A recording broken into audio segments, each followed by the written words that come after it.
Welcome to another edition of Warriors Weekly. I'm Alyssa. And I'm Nach.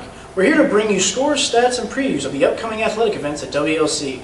First, let's go to Adam Heinzen for the latest results around WLC. The Warriors volleyball team punched their ticket to the 8-team Northern Athletics Conference tournament last Tuesday by defeating Concordia University Chicago 3-1 at the Recreation Complex.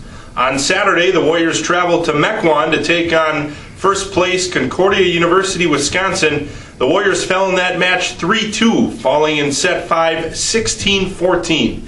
WLC will have 3 matches left this week before beginning Northern Athletics Conference tournament play next week for the right to go to the NCAA tournament. The Warriors men's soccer team had a pair of matches last week. First on Wednesday at Aurora University, tied 1-1 late in the second half. The second place Spartans scored 6 goals over the final 20 minutes of action to defeat the Warriors 7-1 at Vago Field. On Saturday, Wisconsin Lutheran honored its 3 seniors, Chris Lorig, Jake Parno, and Cameron Teskey, on Senior Day at Warrior Field against Concordia University, Wisconsin. The Falcons netted an early first-half goal, and that proved to be the only goal of the game as the Falcons defeated the Warriors 1-0. The Warriors have 1 match remaining on Tuesday against Concordia Chicago in River Forest, Illinois, before they round out their season. Let's send it back to Nach and Alyssa in the studio. Thanks, Adam. WLC Women's Soccer wrapped up its 2010 season this past week with a pair of matches. On Tuesday, the Warriors fell 3-0 at Benedictine University before hosting Concordia University, Wisconsin Saturday for Senior Day. 1-0 for 70 minutes of the match, but the visiting Falcons scored 3 times during that span to spoil the Warriors' upset bid for a 3-1 final score. WLC honored its only senior, Katie Sloan, at the match. Sloan finished her career at WLC with over 800 saves in the net. I had a chance to kick it around with women's soccer head coach Ryan Herman and senior goalkeeper Katie Sloan to talk about their season. Katie, as the only senior on this year's team, how have you utilized your leadership role? Well, it was interesting coming in and knowing that I'd be the only senior and knowing that we only had a few players coming back this season. I think the biggest thing is trying to get the new girls acquainted with the program and to get them up to the level of play that you really need to have in college soccer. Since I've been here for 4 years, I have a little bit more experience in that area, even if I don't have as much experience in the sport itself. So having that extra experience with there, I think that helps a lot over the season, and I think we've developed into a pretty good unit. What's going through your mind when it's just you and the opposing offensive player trying to score? This isn't my favorite of all times. However, when there's someone that's coming at me one-on-one, this is kind of either my shot to make a really huge save, or if they make it, it's almost kind of expected. It's a really high percentage shot, or it should be, if you have a good player coming onto you with a one-on-one. But mostly I'm waiting for them to screw up. I know that I try to cut the angles as a keeper and to figure out where my positioning is on the field at the time. But once they screw up, once they take that little bit of a bad touch, that's my opportunity to go out there and get it. So just do the best we can and try to make a good save. How important is communication between you and the rest of the teammates on the field? I think it is absolutely important. I talk all game long. You can usually hear me even if the ball is across the field and all the way at the other end when I'm not even involved in the play. Sometimes I probably talk too much.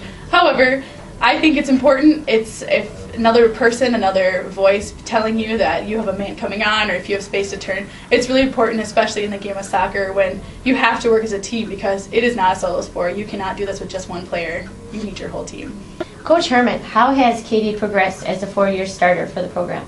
I didn't have the benefit of coaching Katie her freshman year. I came in her sophomore year. She was really rough around the edges. She had very little to no keeper training before she came to WLC and started as our keeper. So going from that to where she is now, to where, like she was speaking of before, in a 1v1 situation where it's a chance for her to make big saves, and her being able to do that now is a huge, huge climb in her skill. Coming with a lot of natural talents and then being able to use that to refine them and get very skilled in the technical areas as a goalkeeper is great. So coming from where she started to where she is now is a great thing for our team and for the program. Someone's got big shoes to fill once she's gone. You've had a very young team this season. How have you felt they have improved over the course of the year? With a young team, inexperience shows.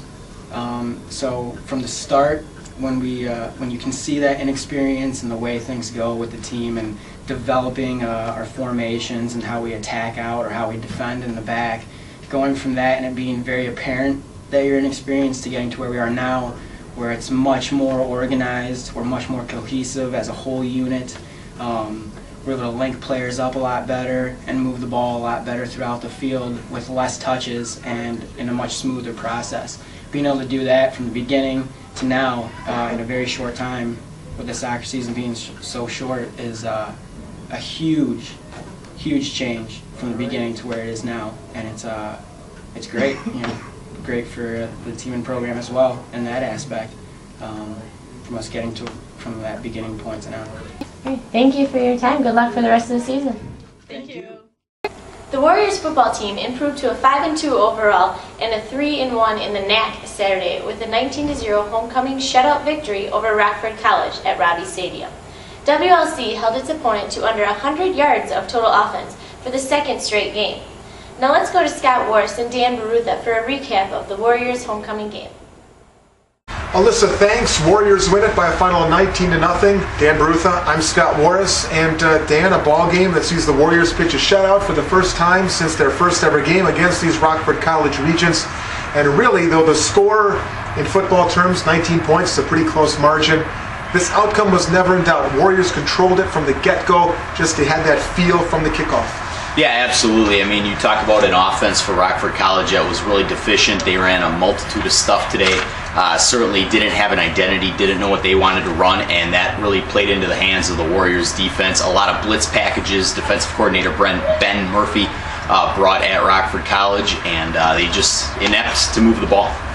The story on defense, two players really. Kalen Gaines for the second straight game gets 3 sacks, now 9.5 on the season to lead the conference, and Jason Kramer, who returned an interception 26 yards for a touchdown. Yeah, Jason Kramer did a great job in the defensive secondary, had himself quite a few tackles as well, in addition to that interception return for a touchdown. But I think the bigger story is Kalen Gaines, and you brought it up just now with the way he played. The front four for Wisconsin Lutheran College's defense was absolutely solid today. Tried running the ball, did Rockford consistently, and that put a lot of pressure on that front four, but Kalen Gaines was able to get off of single and double teams all day, made a lot of plays, and when Rockford College tried rolling their quarterback out, KG was right there and had 3 sacks today to his credit. So for the Warrior offense, you take that interception off the board, the Warrior offense puts up 13 points, but that's a little bit misleading because they had a couple of drops, a couple of missed opportunities. It could have easily been 38-0. Yeah, absolutely. I mean, you talk about Zach Shaw was 11 for 26 passing, a little over 100 yards. He had Josh Stodola on a touchdown grab on a nice naked bootleg down in the first quarter in the north end zone, but certainly missed opportunities, but the Warriors offense did enough. It was all set up by the run, but they did enough in the passing game to be able to put more points on the board than Rockford. So the Warriors stay undefeated at home, by the way. That's something we haven't talked about a lot on the broadcasts. Next broadcast next Saturday as the Warriors travel to Concordia, Wisconsin to take on the Falcons. It's the annual Lutheran Bowl. The Warriors have never beaten Concordia. Dan, thanks for your time. We'll do this again, I think, sometime. Absolutely. Appreciate it. Knox got more post-game wrap-up. Take it away, bud. Thanks, guys. I'm here with junior cornerback Tom Bodner and sophomore safety Jason Kramer. First with you, Tom. Last week you were given the responsibility of defending Lakeland's #1 receiving threat, Roberto Flores. You had a good game last week, a couple of pass breakups, didn't allow anything deep. Today again against Rockford, you had a couple of pass breakups, nothing deep, and you got an interception. How were you guys able to do that the last couple of games? Coaches put us in great position during practice. Our practices were pretty high intensity the last 2 weeks. Carry over the game. Coaches put a challenge out there. They challenged the secondary to lock up the receivers and just try to step up to the challenge. Your teammate Kalen Gaines had another game of 3 sacks. Having him at the defensive end position, how does that affect your job and you as a defensive back? It makes our job a lot easier. Anytime we only got to lock down the receivers for 2 seconds compared to 5, it's a huge difference. Anytime our D-line and KG, linebackers, everyone's doing their job, it just takes off a lot of weight on the secondary shoulders. Okay. Jason, today you had 6 tackles, a sack, and an interception return for a touchdown. You were a machine out there. How did you do it today? Like Tom said, last few weeks practice has been great, so I think another week of coaches just putting us in great position, and it was just easy to read the reads that the coaches gave us. All right, Kramer, can you take us through the process of when you made that interception? I was out route by the receiver. Quarterback kind of threw it on the back shoulder. I was able to jump it. Then there was nobody in front of me able to take us to timeouts. Oh, that was a great play. Guys, thank you for joining me today. I'm here with sophomore safety Jason Kramer and cornerback junior Tom Bodner. WLC gets the victory for homecoming weekend against Rockford College, 19-0.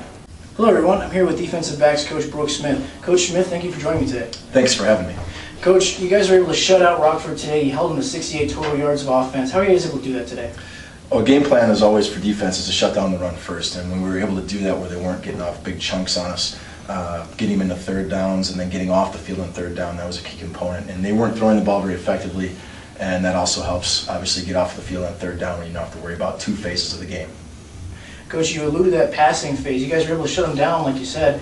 Can you talk about Tom Bodner's play over the last couple of weeks and Jason Kramer, who got the interception and returned for a touchdown? The secondary has been really working on two things this year. One of them's been vision, make sure we have our guy, and the other one's been alignment, assignment, in other words, being in a key position for success. And those guys are doing a great job of staying with that game plan. And Tom especially has made some big strides this year, coming off last year and even the year before, where he made some mental mistakes a little bit. But when those guys do their jobs, they're really good at that position, and that's why we have them there. Coach, thank you for joining me today. Let's head back to the studio. The Warriors look to capture the Luther Cup and beat Concordia, Wisconsin for the first time in their 10-year series against the Falcons. Next week, we'll be talking to men's soccer as they conclude their season. In upcoming shows, we will talk to Warriors volleyball and both men's and women's basketball teams as their practices have already begun this week as they prepare for their season. Well, that's about all the time we have for this edition of Warriors Weekly. We would like to thank all of our guests for joining us. Continue to look to Warriors Weekly for the latest information on WLC athletics. We will see you here next time on Warriors Weekly.